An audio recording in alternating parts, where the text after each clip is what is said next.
Live. Hey, welcome. This is Dr. Paul Dyer. Welcome to Bridges Live. I am Dr. Paul Dyer. Of course, I like to have all my shows recorded and prosperous, and so you guys can listen to all you guys' podcasts and stations, and so you guys can share it and like it and love it. But more importantly, it's about communication, understanding, and information. You know, this is what we do when we do our shows, Bridges Live. It's getting you from here to there. This evening, I have Miss Lorna Ford, and she's going to introduce herself. Of course, I don't like to do it. So I always sound like I'm a game show host. So please, Miss Lorna, please introduce yourself. Well, good evening. As has been stated, my name is Lorna Ford, and I am a longtime resident of Montgomery County, Maryland, and a lifelong advocate since I moved into the area. So advocacy, community engagement, it's embedded in my DNA, and so I engage myself in many, many opportunities to give back and make a difference in my community. You know, and I'm the same way. I grew up with it. It was something that I was fed to, I think, as far as the baby cereal, that and Ipecac and all those other things. It was fed that I must serve people and serve community. And to serve community, we have to learn things that we didn't know what was there. We have to be informed about things that didn't know that was there. And I know that you're the vice president of the Democratic Party in Montgomery County. Is that correct? The Montgomery County Women's Democratic Club. Yes. Which is different than the Democratic Party. Yes. Sorry about that. I apologize. One day maybe we can get you to be the vice president of the Democratic Party. Maybe that would be something we can shoot for. Absolutely. Always looking to reach to a higher goal. So absolutely. So does that mean you're going to be running anytime soon? Well, you never say never. No. What God has for me is for me, and I am currently just making sure that I understand all that is going on. You may or may not be aware that in Montgomery County, we're in the process, just like the state, we're in the process of going through a redistricting exercise, which could very much change the complexion and political landscape of my community. So, I'm just waiting to see how things develop. And like I said, never say never. Most of the people who listen to this across the country, what we're talking about is Montgomery County. We're talking about Maryland, okay? So Maryland has, obviously, different counties. Every state has different counties. And I, too, am in Montgomery County. And one of my closest friends, Marilynpierre, is running for a circuit court judge here in Montgomery County. And we co-host a show together with Judge Claudia Barber, You Be the Judge. We do that every Wednesday. That's live, also on YouTube and social media. And we talk about legal issues. And that's what I like to do with my podcast and my video cast, is to create information, understanding, and then create an action.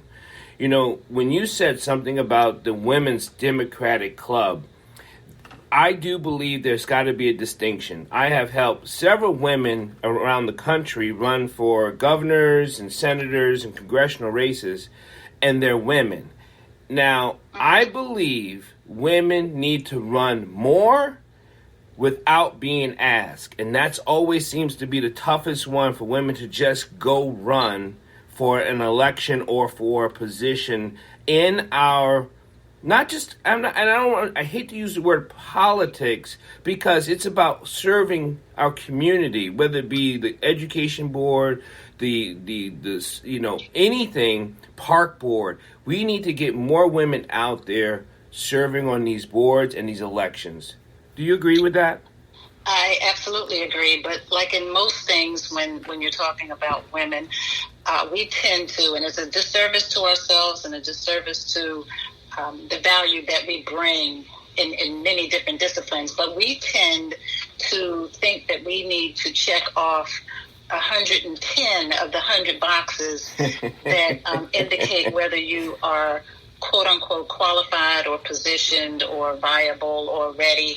Men don't do that, and I'm not bashing men. It's just a fact. Yes, men could go in there marginally prepared Mm-hmm. for anything, and just have enough confidence in themselves that they know that they will learn or gain or associate themselves with whomever they need to, so that they can deliver and be successful. And women have to get to that point where we're not trying to make sure we have 110% of the requirements, just knowing that we have the passion, we have the commitment, and we have the ability to do what it is we're seeking to do. We just need to go with that and do it.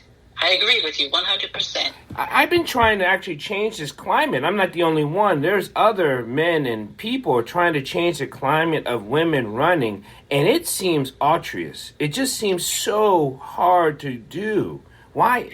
And I know it's just because of what you said, but it's also, I also believe men don't want you to run. Well, I'm not a man, so I can't speak for men. But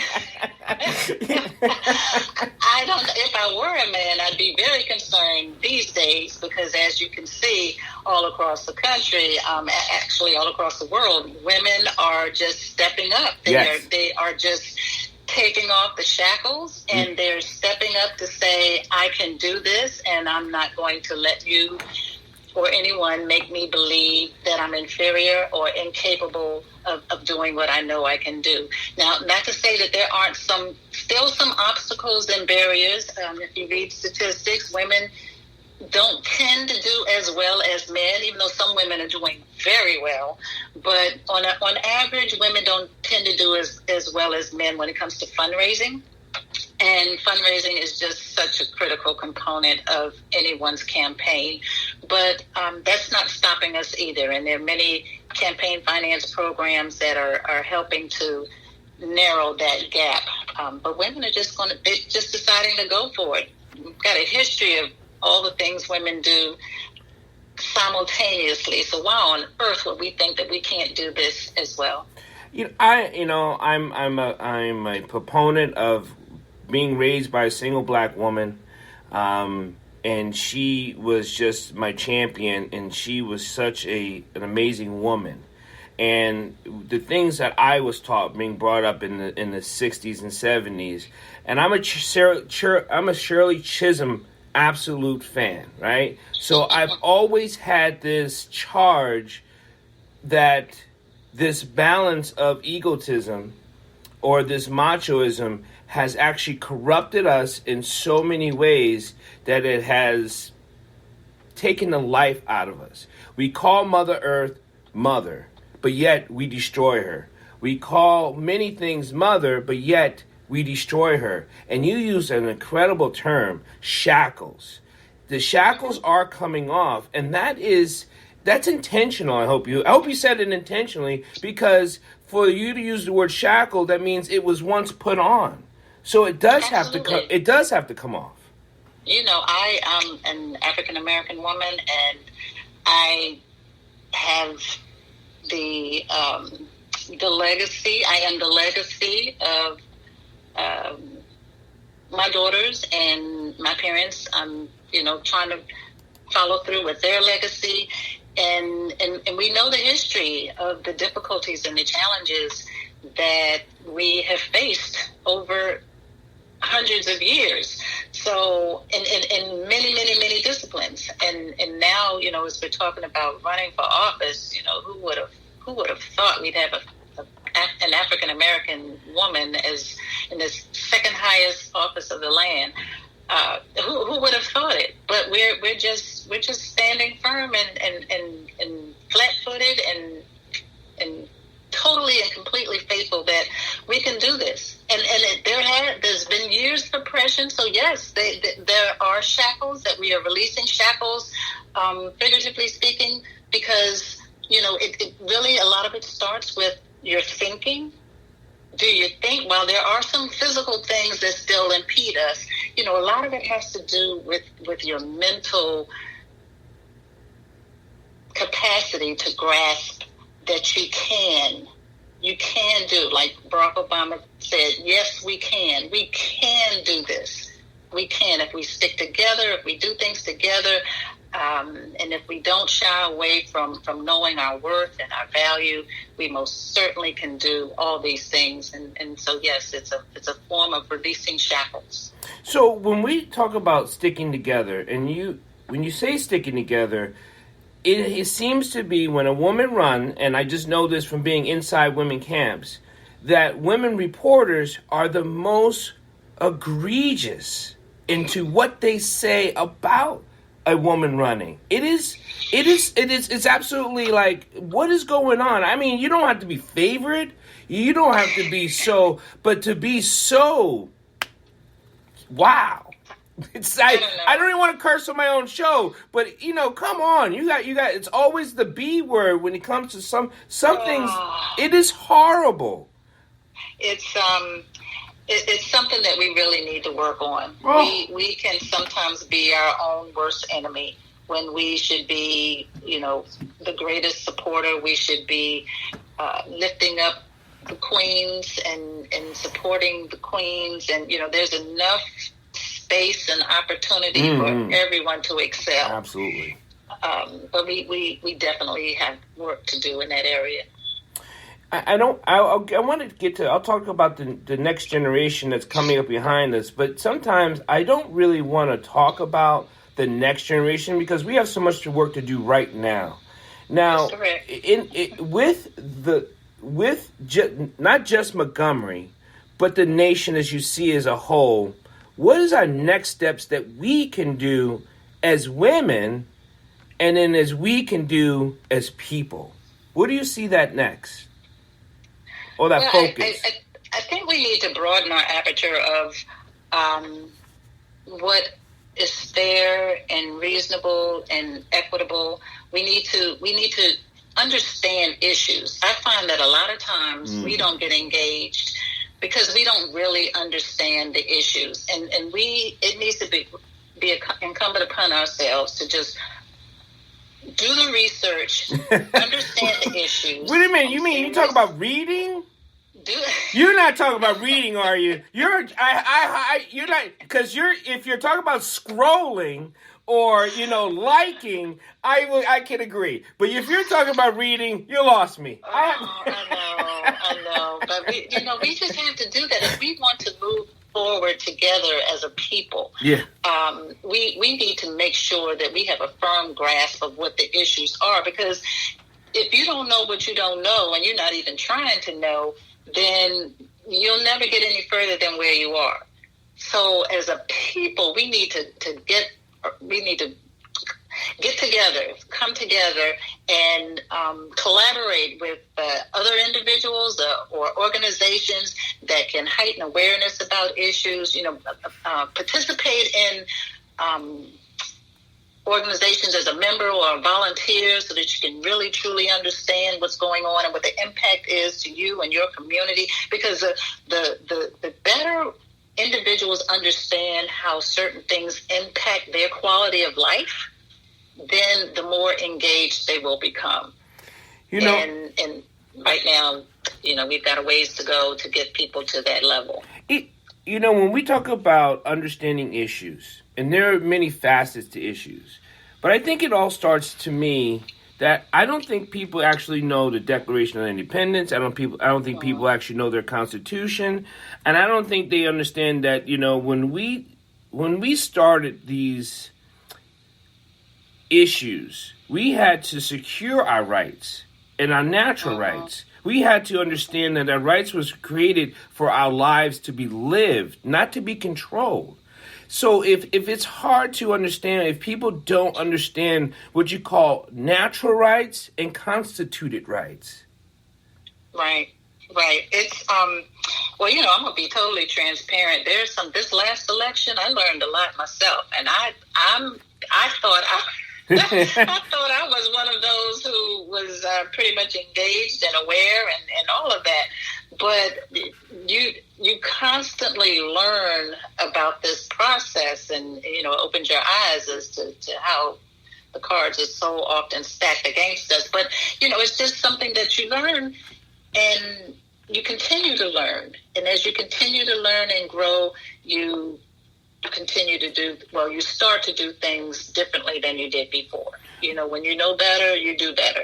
So that's what we have to do. We have to start wherever we are. Everyone's not a scholar in that respect.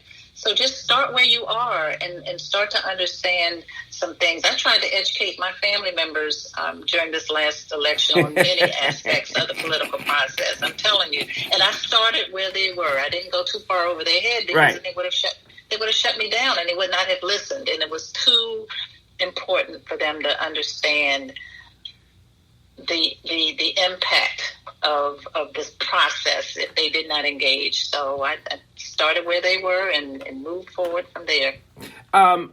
Since you're being transparent, let it out there because you can't see your face, and that breaks my heart. But tell me, what was the one thing that you remember that sticks out that says, man, I did not know that?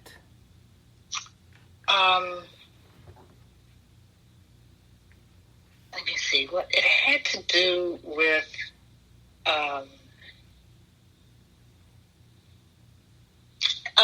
the Electoral College. Okay. There was some aspects of that process. I mean, I knew at a high level the whole system and what it was supposed to do and what it was intended to do.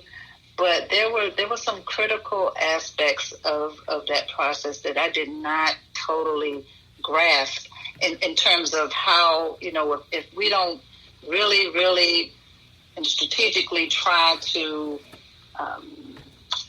change that. Oh, yeah, it's got to change. At some point, we're always going to be up under the thumb because when you look at the distribution of power, states, power, exactly, power. It's frightening.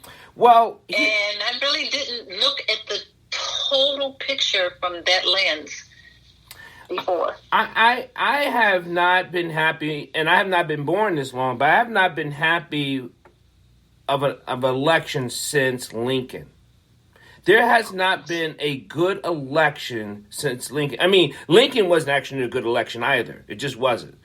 So we have been trying to change the landscape of how voting has been because there's not one election that once put under the microscope, in which I have, because if you sit around and if you like to talk and visit and be in those rooms, talk to some libertarians.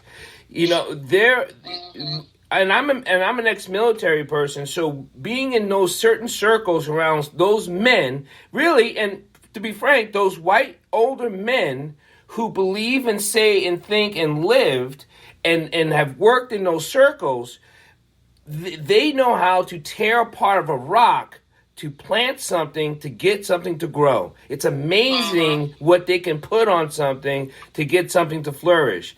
And I've been around that political landscape. I was part of Ralph Nader's scientific advisory campaign when he was running for president. So being around these incredible smart men and conniving and sneaky men, it's insane what can be done if it's able to be pushed through. And the public doesn't even have any idea the ratification that can go on. Exactly. No clue. So that's why I said we just have to be intentional about our desire to understand and be informed and aware so that we can engage appropriately.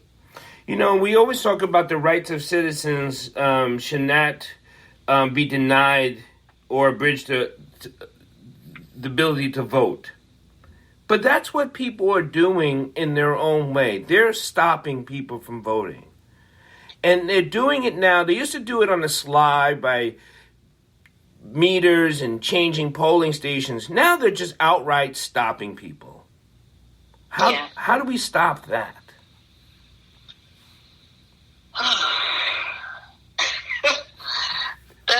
That's a good question. That's a great answer, but you gave the great.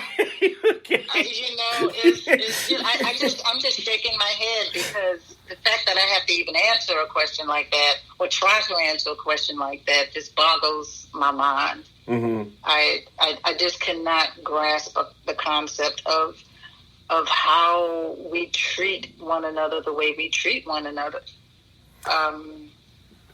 Now, as you've been doing this, and I'm going to throw you a lifeline here, and actually it's probably going to seem like a heavy lifeline, because as long as you've been doing this, what bothers me the most is many times I've door knocked on doors and been through all these things. It troubles me as a black male, as an African American in these here United States. So many blacks still do not vote. It drives me insane, and I don't really care often who you vote for, but they do not go to the polls, and that troubles me. Yeah, I think I was on a call just last night, and we were talking about what motivates individuals to vote and what motivates them not to vote. And I think sometimes voters are just so weary of doing what they think is the right thing in terms of being engaged in this process, and then what they were trying to make happen doesn't happen. And when you feel like the cards are stacked against you enough times, you just give up. Well, that's the you plan. Just absolutely give up. But isn't I know. that the plan, to keep stacking so you do quit? Of course it is. But again, because folks are human, right? Then the challenge is even greater for those of us out there trying to motivate. Because I have participated in so many different voter registration efforts, and I just wish there was some way I could really quantify how many of those individuals that I successfully register actually get to the polls. There is a huge gap between the success of voter registration and then the success of them actually voting, because depending on their station in life, too many just believe that whatever happens is not going to improve my quality of life. And that's something that we just have to just continue to chip away at. I have an inside thing that I share with you in the public, and we have talked about this with other people who run for office. Here's a scary fact. We know that certain groups will not put in new stuff in a neighborhood, whether it be a new park bench or paint a store or to clean up garbage. They will try to hold certain monies back so things that are in depleted neighborhoods don't get fixed until after election. Now, as a mental health trauma person that I try to help people heal trauma through those things too, the reason why they do that because they keep you mentally depressed where you're not able to move. And that's part of those cars. Because if they put in a Starbucks in an inner city neighborhood, most of those people in the neighborhood would come out and vote. So they don't do anything. If anything, they try to increase crime purposely so people stay in their fearful survival state where voting is not a survival because it does not put shelter, it does not put food, and it does not protect me. So voting is outside of that protection of that amygdala, that part of their brain. And these things are done purposely. Right. They are. They are, and they're successful, unfortunately, in too many cases. Stacey Abrams, though, showed us that we don't have to, we should never give up. We should never give up the fight of trying to reach those voters. No. Never. No.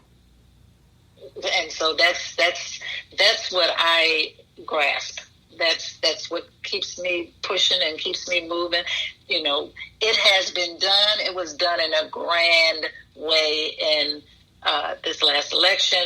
And so we just have to replicate it and customize it for our communities and get it done, because it can work and we can do amazing things when we come out there and vote. The problem what we had with this last presidential election, and I think that's what you're referring to, correct? Yes. This last presidential election got people to vote because of what they didn't like. Mm-hmm. We need more people to vote for what they do like. For what they do like. Mm-hmm. Because if you only vote against something, then what happens when you don't have a feeling about something? Right. And that is correct. That's true. That's true. Yeah, it's tough. It's a question that, we continue to scratch our heads every single election cycle. How do we get out? In my area, there's a upper county, Montgomery County, the percentage of registered voters who actually vote is not good. It's not good at all. You said not good. It's horrible. Well, just in case somebody might listen and say, "Oh, shit." But it is. It is. In our neighborhood, it's just not good. And the challenge we have is, the only way that we can address some of these inequities is to make sure that we have people in power who are representative of the communities that are Montgomery County. We've got the most diverse county, probably, or one of the most diverse counties in the country. And we've got to make sure that our local, state, federal representation represents those people who are living in the communities. And that's a fact. Otherwise, nobody's going to care, because nobody really knows. Nobody can really understand. No one has the lived experiences that one might have if they grew up and interacted in those neighborhoods. So otherwise, they're just not going to care. But how do you get those people? How do you change the representation if you don't vote? Well, we have that with judgeships, as we know, as Marilynpierre runs for circuit court judge. We have representation that doesn't look like us or has nothing to do with us. But right. And as people forgot that Lorna and everybody knows what I look like, but Lorna is also an African American person. So when we talk about doesn't represent us, we're also talking about it doesn't represent black females and it doesn't represent right. black males. It's not, that's right. And it also it doesn't represent women. So there's a double right. negative, right? So it doesn't represent women and it doesn't represent black women. So it right. So who does it represent? Well, let's count the golf courses in Montgomery County. So let's count the horse ranches in Montgomery County. Let's count the hospitals and the doctors who live in Montgomery County. Come on now. Yeah. We just have to open up our eyes, but more or less we have to open up our what we don't know and understand it so we can fix it. That's correct. That is correct. And you can't be afraid of it. Somebody, oh no, I don't know anything about that. I could never, if you had asked me 20 years ago, would I be advocating for some of the issues that I advocate all across the county, I would have said, not me. I will do my little bit. I'm a member of a sorority, and our mission is all about. Are you one of those divine nines? Service. I am, and we do good work, but so are you. So what am I talking about? So are you. Well, so you know the good work that's done. So you can say what part of you are, because I don't want to insult you and maybe call you something you're not. Oh yeah, that would not be good. Yeah. I am a member of Delta Sigma Theta Sorority Incorporated, and actually one of the past presidents of the Montgomery County Alumni Chapter. You guys can't smile enough having that girl in office, huh? That is which girl? You talking about our vice president? Yeah. Our vice president is a member of Alpha Kappa Alpha sorority. I know, but you guys can't smile enough going, okay, we're next. That's what you're saying. But you know what? The colors didn't even matter during that election. We were just so proud to be represented. The organizations took a back seat to the pride and the feelings that we had because she was a person of color and a female in the second highest role of the land. So we, sorority stuff took a back seat. But because of my involvement with the sorority, I'm used to doing things, engaging, trying to make a difference for the residents of my community. And after Trump won the election, I knew that I needed to be doing more. I felt like I could do more. I'd been real safe and comfortable for years and years and years. It was time for me to do more, and that's why I am where I am right now. Can you speak to the people who also have felt comfortable? And I'd like for you to actually talk to the women specifically who felt so uncomfortable when Trump won. And they may get sleepy now because of the president that's in office now. Some people just fall right back to that slumber. I cannot speak to those who were comfortable with Trump being president. Now, if you mean those who were comfortable with their advocacy and didn't feel like they needed to do more, that's very different. But trying to speak to the women who voted for Donald Trump, I will never understand. I will never understand that. But I do think that women were uncomfortable enough. There were many of us who saw who Donald Trump was. I mean, if someone shows you who they are, believe them the first time. I think Maya Angelou said that. She did. So we knew, many of us knew who this man was because he showed us in plain view. He didn't try to hide it. And I think there were others who saw it, but they wanted to believe that that's not who he really was. He was really someone else, and he was going to do some kind of good. And I think in this last election, the wool had been pulled off of everyone's eyes, and you could no longer, even though there were some, I'm sure, because there's just a whole different group of people who, and this is not the call for that, but there are some who still voted for him, but there were many more who finally understood that he did not represent them. He did not represent their values. He did not represent what America stands for. And if they were comfortable, they decided that they could not afford to stay comfortable any longer. And I think, I don't think, you saw how many women came out and started running for office. Mm-hmm. And it continues to be so. I think right now in Montgomery County, I can't remember, 7 women, have declared races for county council. They did. Don't quote me on the number. No, but there are a number of women who have already declared their candidacies. So, and we'll talk offline after the show about the certain people who are running. I don't want to mention that here on the air, and that is a whole different show. Because I think this next year, this 2022, is going to be more important to 2021. That's how I feel about elections. I just know how it works.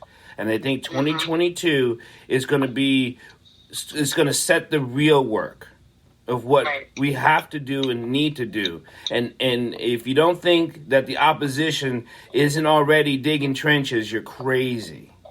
Oh, absolutely. They are. I mean, you see all the voter suppression tactics and, unfortunately, successes. And it's all for a reason. They're not just doing it because they don't have anything to do. As before we close out, if people want to get a hold of you, you want to help them with voting, and especially Montgomery County, or just being a woman that's in this type of light, and you want to put yourself out there as a Delta, how can they contact you if you want to be contacted? Oh, sure. I don't mind. I think I never shy away from the opportunity to engage. I think the more you engage with individuals, the more you truly understand some of the issues, because people bring different perspectives. So I never shy away from that. I will provide my number. My phone number is 301-332-2910. Feel free to reach out to me. My email address is L as in Lorna, P as in Paul, Forde. That's F as in Frank, ORDE. So it's Ford with an E, lpford@gmail.com. Thank you, Miss Lorna. I thoroughly enjoy all my guests, and I really enjoy this conversation. And again, we will have this again. People are like, I'm surprising. I can't see her on YouTube. I want to see the smiles, but we will get her out there. People, don't worry about it. We will get her out there. But I want to say thank you for all my sponsors and people who listen and share and who really want to engage. Remember, Bridges Live is always about getting information, having an understanding, and hopefully that puts you into an action. If you can just do those three things in everything you do, we would be better off forward. So thank you, everyone, for listening to Bridges Live. Thank you for having Lorna on with us, and we will have her back again. And everyone be safe, be blessed, and be happy.